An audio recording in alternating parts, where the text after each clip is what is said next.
Assalamualaikum warahmatullahi wabarakatuh. Selamat pagi anak-anak. Semoga kalian selalu sehat ya. Amin.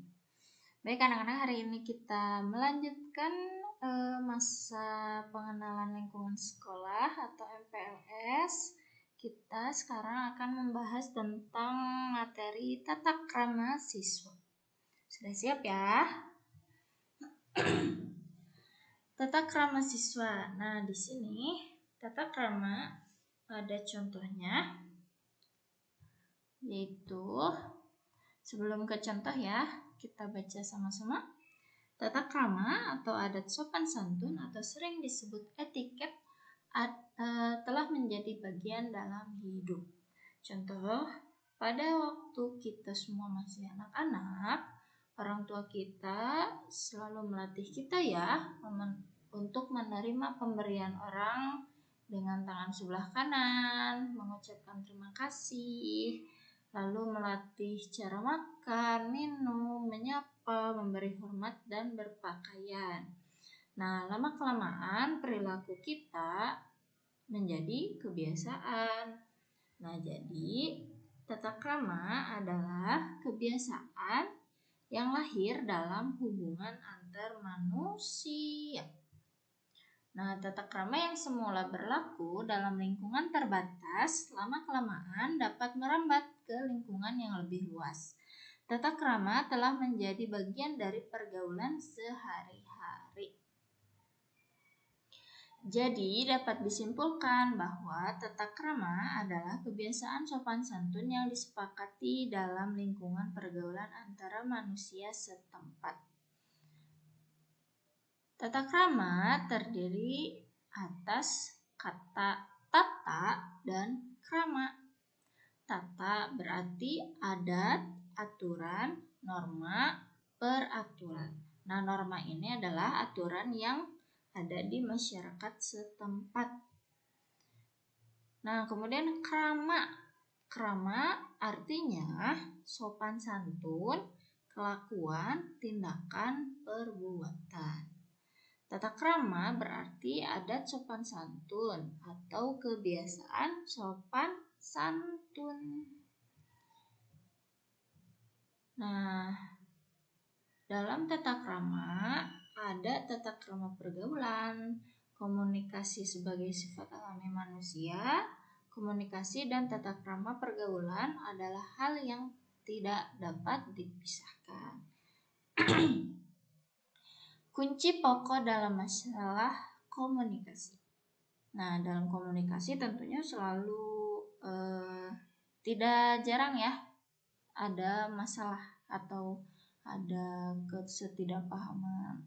Nah, untuk mengatasi masalah tersebut, yang pertama, perlakukanlah orang lain sebagaimana kita ingin diperlakukan. Jadi, jika kita ingin diperlakukan baik oleh orang lain, terlebih dahulu kita harus memperlakukan orang lain dengan baik. Nah, kemudian setiap orang mempunyai perbedaan. Setiap orang mempunyai perbedaan, contoh perbedaan kebiasaan dan perbedaan tingkah laku ya. Jadi kita harus memahami juga tentang perbedaan-perbedaan tersebut. Lalu, nah di sini ada peribahasa tak kenal maka tak sayang kan ya. Nah di sini kenal dulu, baru kita bisa menyayangi. Contoh, kita belum kenal dengan teman sekelas kita. Nah, kita harus berkenalan terlebih dahulu agar bisa menyayangi mereka.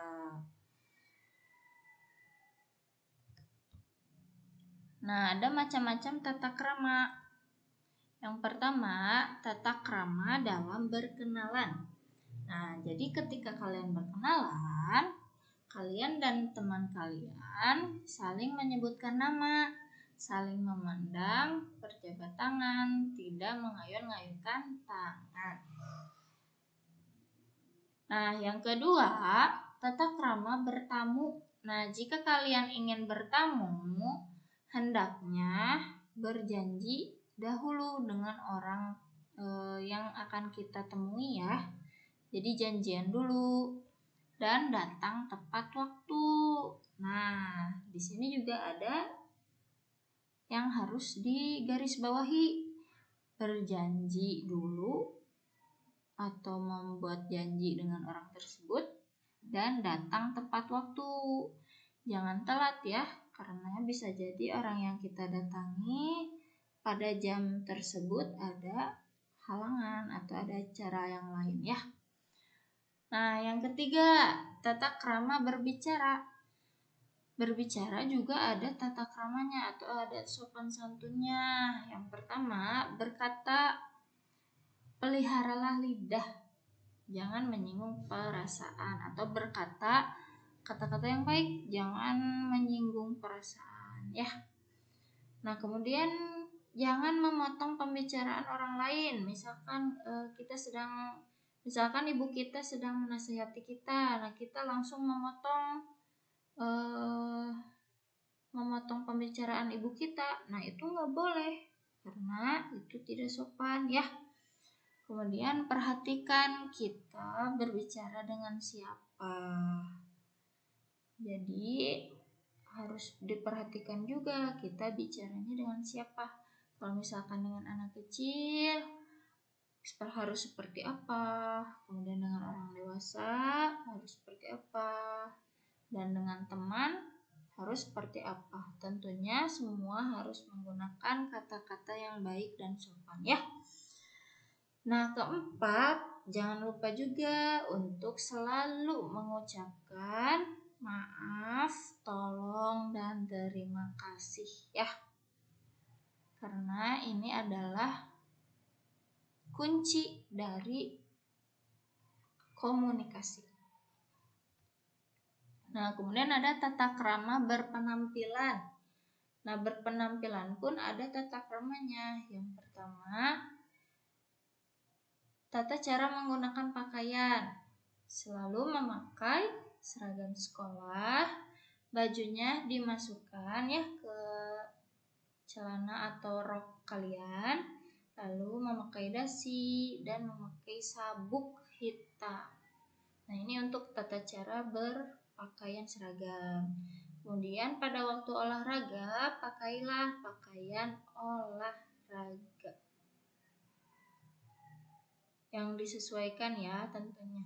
Kemudian yang ketiga, memakai pakaian harus cocok dengan situasi dan tempat.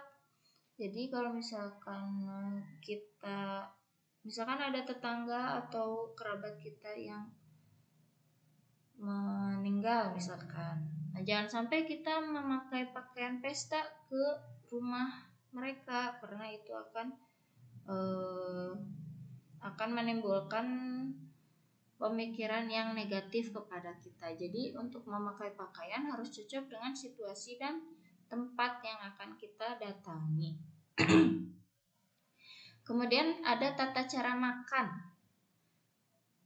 Tata cara makan. Yang pertama, berdoa sebelum makan, lalu cicipilah makan dan minuman dengan tidak bersuara, atau makan minum jangan bersuara ya. Jangan ada, kalau bahasa Sundanya jangan ada ceplak ketika makan, jangan. Nah, itu nggak boleh karena itu tidak sopan ya. Jadi kalau makan mulutnya tutup, sambil ditutup ya, jangan sambil ngobrol juga.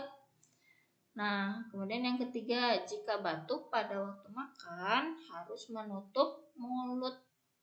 Jadi tutupi dengan tangan kalian mulutnya ya kalau sedang batuk atau bersin. Nah, kemudian yang terakhir, berdoa setelah makan. Nah, kemudian ada tata cara menggunakan fasilitas umum. Yang pertama, buang sampah pada tempatnya, jagalah kebersihan baik dimanapun kalian berada.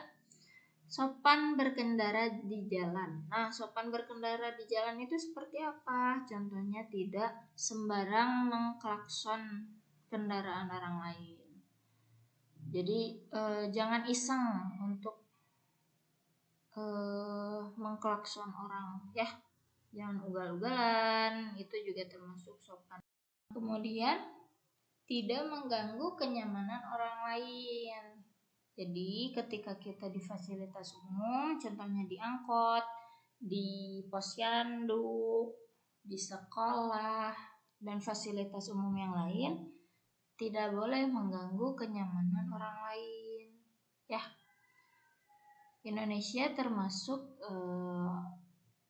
negara dengan tingkat kesopanan dan keramahan yang tinggi ya. Jadi kita pun harus membiasakan diri agar bisa diterima di lingkungan sekitar kita dengan menjaga tata krama atau adat sopan santun kita semua ya. Ini harus diingat oleh kita semua karena ini adalah pembelajaran dari kita lahir sampai kita meninggal nanti. Ini pasti terpakai dan selalu diimplementasikan dalam kehidupan sehari-hari ya.